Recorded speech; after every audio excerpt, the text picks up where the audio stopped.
Com ele, Emerson Luiz, que já está por aqui, daqui a pouquinho para falar de SESI, Metropolitana e BEC. Emerson, já já? Já, daqui a pouco. Um abraço, Rodrigo. Boa tarde a todos. Boa tarde a você. A todos que estão ligados aqui no Balanço Geral. Hoje é o dia D, ou não, a gente vai explicar daqui a pouco. Tá bom, será que joga, hein? Em Blumenau, aí, o Metrô e o BEC, já Emerson fala. Vamos começar com o vôlei e foi quase ali o Blue Vôlei, né, que ganhou ontem, Emerson. Não estava nos planos esse tropeço. É que uma hora os problemas fora de quadra acabam se refletindo. O time não contou com o Rogério Portela, que estava punido, ele ficou em casa orientando o time, o Charles, o auxiliar, é que esteve à beira da quadra, mas esses problemas de atraso de salários, embora você entre em quadra, no trabalho, uma hora vai atrapalhar. E ontem, eu acredito, de alguma forma atrapalhou, tirou um pouco o foco. Contigo, vai lá. Vamos lá então. Primeiro destaque então, uma derrota que não estava nos planos, amarga, contra um concorrente direto na luta contra o descenso. Esse foi o saldo do tropeço do Blue Vôlei diante do Pinheiros ontem à noite no Galegão. O time blumenauense perdeu o primeiro set, 20-25, mas reagiu, empatou o confronto 25-18, venceu o terceiro, 25-16, e tudo encaminhava para mais uma vitória. Só que o time vacilou, deu um branco, foi derrotado por 23-25 e o jogo foi para o tie-break. No set decisivo, o Pinheiros foi melhor e fechou em 9-15, 3-2. Dura derrota blumenauense para um concorrente direto que mantém a equipe em nono lugar na classificação, 19 pontos, um atrás do Maringá, que ocupa o 8º lugar, um à frente do Brasília, que é o 10º colocado, e 3 a mais do que o Pinheiros, ou seja, vai ser nessa reta final uma luta direta para se livrar do rebaixamento, para se manter, mas o time também tem chances de classificação para os playoffs, embora a sequência seja dura. Na quinta-feira da próxima semana, enfrenta o Bauru, em São Paulo, 5º colocado na classificação. No dia 13, no Galegão, o Blue Vôlei recebe o Fluminense, que é o 6º na tabela. Dia 18, encara o líder Flamengo, no Rio de Janeiro. E encerra sua participação no dia 22 contra o Osasco, também aqui em casa. Time paulista é o vice-líder da Superliga. Quem também tem partida decisiva na sequência da Superliga de Vôlei é a PAN. É sábado, 7h30, no mesmo Galegão, contra Araguari. O adversário mineiro ocupa o 7º lugar na classificação, 24 pontos, 9 a mais do que a equipe de Blumenau, que está em 10º na tabela. São 3 pontos de diferença para o Monte Carmelo, outro representante mineiro que abre a zona de rebaixamento. O concorrente ainda tem uma partida a mais, é uma vantagem para Blumenau, mas não dá para vacilar nessa reta final. Por isso, o clube vem pedindo o apoio da torcida e já colocou à venda o ingresso promocional para o duelo de sábado com preço de R$15. Ainda tem brindes como 5 pares de ingressos para o próximo confronto diante do Suzano, mais uma decisão, vai ter chopp, refrigerante, enfim, tudo para chamar o torcedor para ajudar nesse jogo-chave da PAN no próximo sábado. No último fim de semana foi o xadrez e nesse sábado, das 8 da manhã ao meio-dia, será a vez do basquete masculino promover um pedágio pelas ruas de Blumenau. A arrecadação tem como finalidade atender às necessidades básicas do clube, como materiais de treino, custos operacionais e despesas nas competições. Mais de 150 atletas, sobretudo da base, vão ser beneficiados com essa ação. Futebol, hoje é o dia D para confirmar a sede e, por extensão, o SESI para a disputa da Série B catarinense, ou pelo menos seria o dia D, pois houve uma movimentação nos bastidores e o prazo foi prorrogado até 9 de março. Mais um tempo para os clubes de Blumenau conseguirem o aval da Fiesc para que o estádio seja alugado até que a municipalização seja concretizada. E também fazer, nesse período, a manutenção da estrutura. Essas conversas internas passaram também pela concordância dos 8 adversários.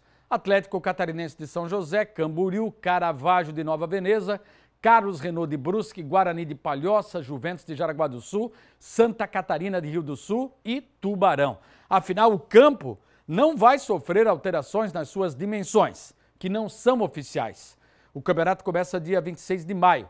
Regulamento com turno único. Os 2 primeiros colocados avançam direto para as semifinais. O terceiro enfrenta o sexto e o quarto, o quinto em duelos de ida e volta. Campeão e vice vão jogar a Série A do ano que vem. Os 2 últimos da primeira etapa vão ser rebaixados para a Série C. Está encaminhado, tem um novo prazo.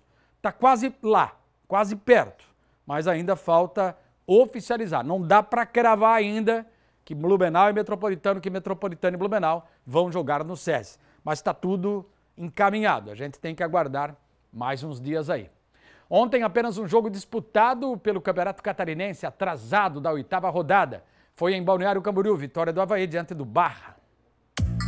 No Estádio das Nações, em Balneário Camboriú, logo aos 5 minutos do primeiro tempo, já teve gol anulado para o Avaí. Poveda mandou para o fundo da rede, mas o árbitro marcou o impedimento. Depois de 4 minutos de revisão do VAR, o gol foi confirmado. 1-0. O Barra teve uma chance de ouro para empatar após Matheus Carvalho ser derrubado dentro da área. Na cobrança do pênalti, Alex Henrique acertou a trave. As equipes seguiram criando oportunidades. Já na segunda etapa, Wesley Matos, do Barra, foi expulso depois de dar uma tesoura em Poveda. E o nome do atacante Azurra foi o principal da partida. Ele chegou a marcar novamente. De novo, o lance foi para o VAR. Desta vez, após 5 minutos, foi invalidado. Fim de papo. Avaí 1, Barra 0. Com o resultado, o Leão subiu para a 3ª posição com 17 pontos. Já o Barra ficou com a 5ª colocação e permaneceu com seus 14 pontos.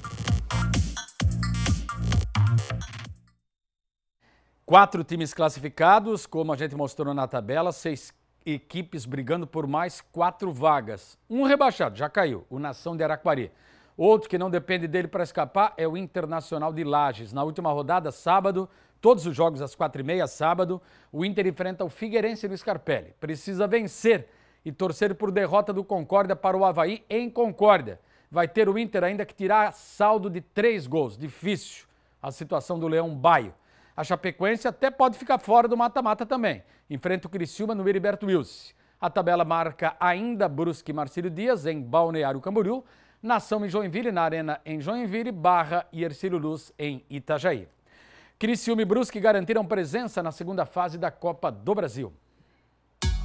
Na Arena Pantanal, em Cuiabá, Operário, VG e Criciúma empataram em um jogo sem gols. A primeira etapa da partida foi de poucos lances. A equipe da casa foi quem chegou mais perto do gol no começo, mas sem perigo nenhum para o goleiro Gustavo.